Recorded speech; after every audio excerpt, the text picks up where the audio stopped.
Hi everybody, it's Mr. Josh at the Winooski Memorial Library.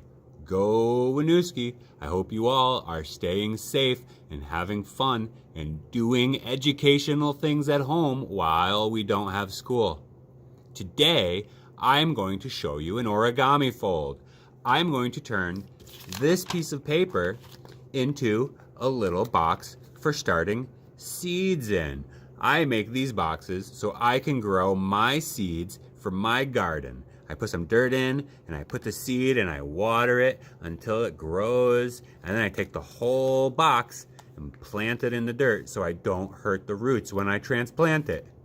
And I use old scrap paper, old homework, old drawings I don't want anymore. I can fold those up and plant seeds in them, and then they just turn into dirt. They compost in your garden. It's a great way to get rid of some old papers. And I'm going to show you how to do it. And it's fun to fold. Okay, first I need a piece of paper. And I'm going to fold it in half like this. I've heard that folding it in half this way is called a hamburger fold, and folding it in half this way is called a hot dog fold.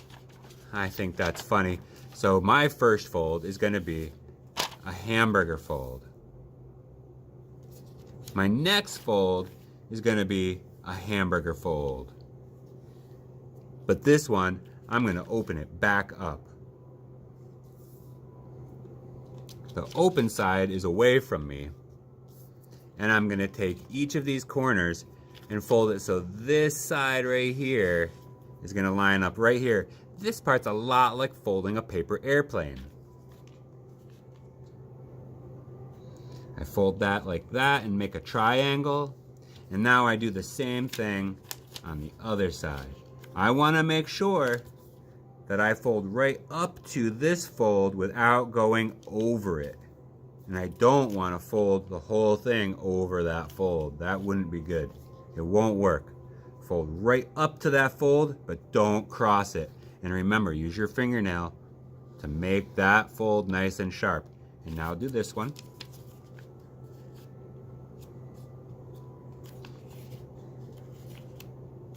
It's going to come almost to a point so that they don't overlap.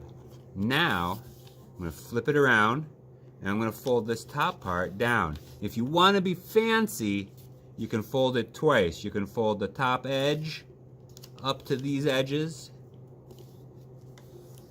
and fold it all the way across, and then fold it down again. And that just makes for a rim that's a little bit stronger. But you could also simply take it and fold the whole thing down over like that, and it'll work just as good.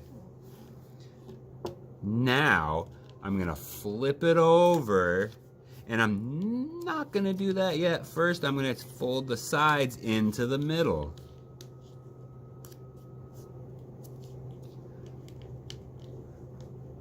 Some of you might have thought, hey, that could be a hat. And you know, you could change your fold a little and turn that into a hat back there, but we're moving forward for a seed box. And now I'm gonna do the same thing on the other side. So it's gonna look like this. Kind of looks like a little house. Now, I'm gonna fold this up to the edge again. So now it looks like this. Could be a little hat like this too, yeah? You put that on our little teddy bear, give him a nice hat, you could decorate that. But no, we're not gonna do that. We are making a seed box. We're almost there. I'm gonna fold it next from this corner to this corner down like a triangle here. And I'm gonna fold that back and forth before I flatten it back out again. So fold it one way, flip it over, fold it the other way, open it back up. Still looks like that funny hat. Now, I want to fold a line right here. And I'm going to do that by folding it in half, that square. See, can you see this square here? I will fold that square in half. And I will crease only this top part so that it makes that line there. I'm going to fold that really good. Boom, just right up to the middle though. You don't have to fold that one the whole way. We're so close. Now, this next part is the magic. Now, I'm gonna open it up My finger's on the inside. I'm gonna open it like this way and push in on that center fold. It's gonna collapse and it's gonna make like a little mouth. I'm gonna go ahead and go around and fold these bottom corners a little bit better. And I'm gonna put it down like that and say, look what I did. I made a little box. Look at that little box. And then I can put a seed in there and some dirt and water it and get a plant. They're pretty easy. You can fold up a whole bunch of them. That took me only about 5 minutes and I was going slow. So I hope you enjoyed this little demonstration. If you liked it, please let me know on our Facebook page for the Winooski Memorial Library. I would love to hear from you, and I will come back with some more origami demos. What would you like to fold next time? Thanks for watching. See you again.